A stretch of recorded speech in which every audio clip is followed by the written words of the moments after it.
Today's repair involves the replacement of a noisy front left wheel hub on a 2019 Skoda Octavia 1.6 TDI. Since the work is being performed in field conditions, some practical adaptations are necessary.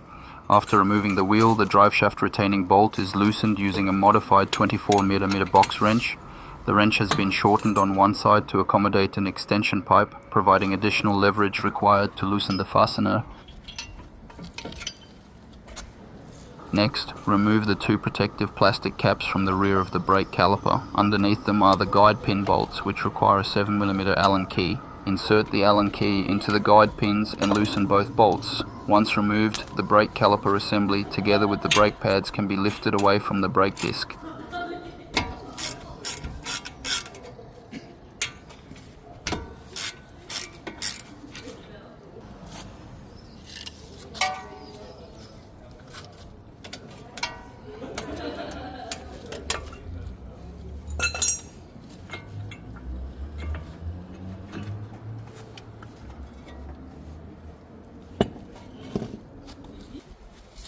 Remove the ABS sensor connector so the sensor can be taken out later.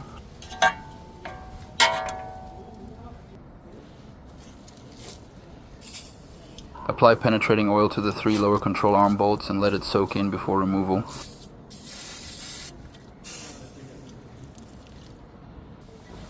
Remove the 30 Torx retaining screw and take off the brake disc.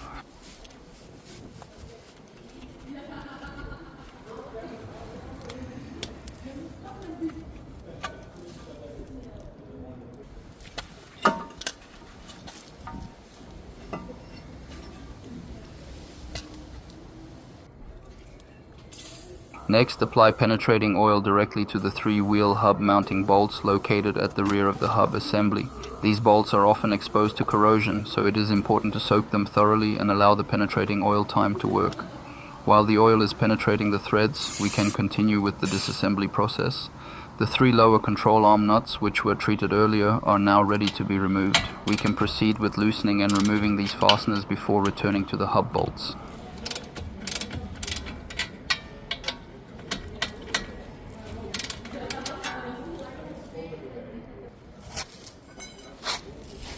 After removing the 3 lower control arm nuts, use a pry bar to push the control arm downward. Once it disengages from the hub assembly, pull the hub outward to separate the 2 components and gain access for the next steps of the repair. With a few light taps, the driveshaft is pushed out of the hub, allowing the repair to continue. At this stage, I decided to remove the brake dust shield located behind the brake disc. Since the condition of the hub assembly is still unknown, additional force or extraction methods may be required during removal. Taking off the shield now provides better access and eliminates the risk of damaging it during the repair.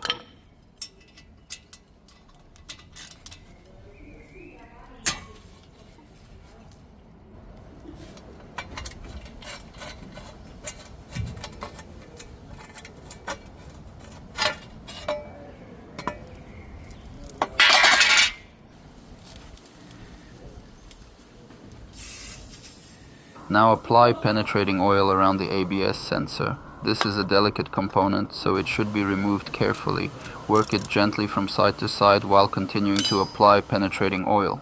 In many cases, the sensor becomes seized in the hub due to corrosion and dirt buildup. Take your time, rotate it slightly left and right, and gradually work it upward. The sensor is removed now to prevent accidental damage during the hub replacement process.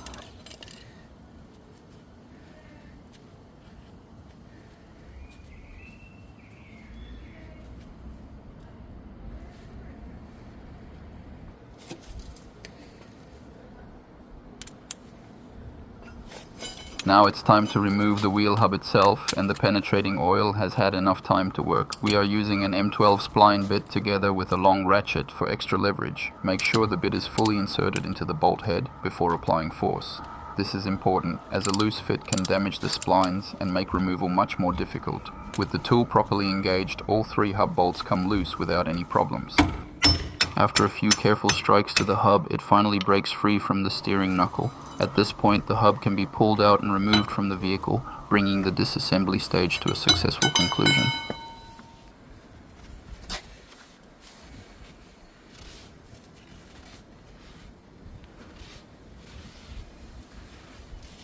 Before installation, let's compare the old hub with the new replacement unit. The original hub has been removed from the vehicle, and here we can see the new component that will be installed. The new hub is supplied with 3 new mounting bolts and a new drive shaft bolt, ensuring that all critical fasteners are replaced according to the manufacturer's recommendations.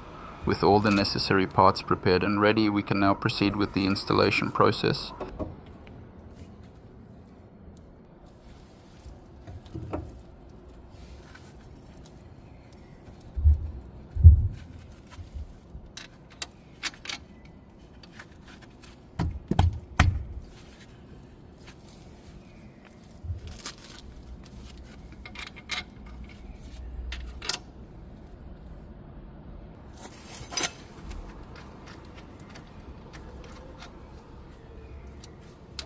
To begin installation, position the new hub assembly and align it as far as possible by hand. Next, insert the 3 new mounting bolts from the rear and thread them in by hand. Tighten the bolts gradually and evenly, drawing the hub squarely into position.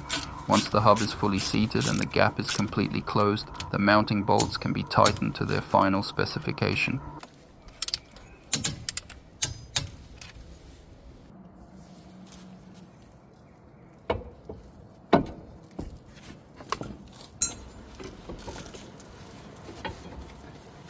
With the steering wheel positioned straight ahead, the hub assembly can be aligned more easily.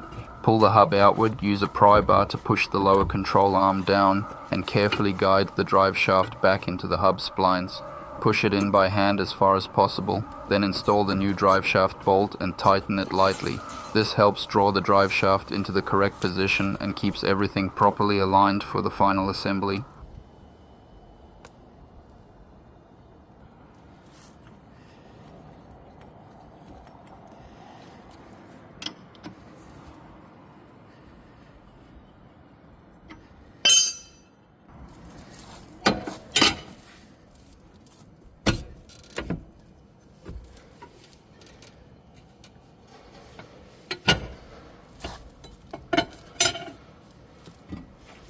Next, use a pry bar to push the lower control arm downward. Align the 3 mounting studs with their corresponding holes by moving the hub assembly slightly as needed. Once everything is properly lined up, push the hub inward slightly and slowly release the control arm. The 3 studs will slide into position, allowing the retaining nuts to be installed and tightened.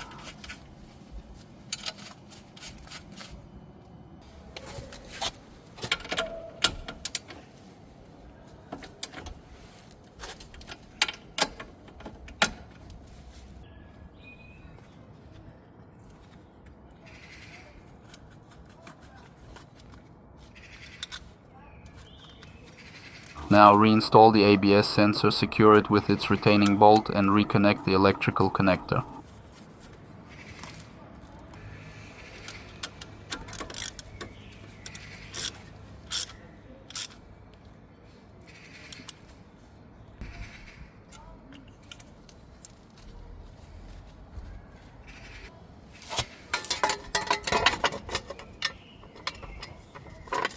Next, reinstall the brake dust shield and secure it in place. Once the shield is installed, refit the brake disc and secure it using the small retaining screw.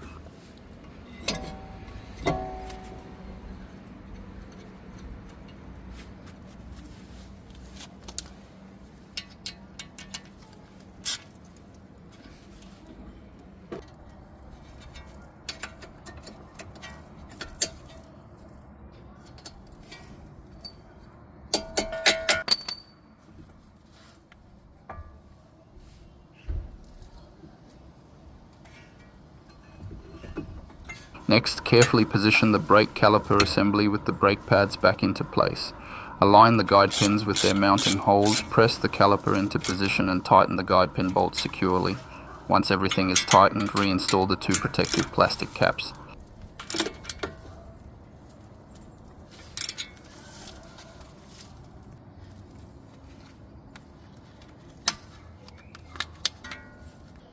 To tighten the drive shaft bolt, we first lock the brake disc by placing a screwdriver between the brake disc and the brake caliper bracket.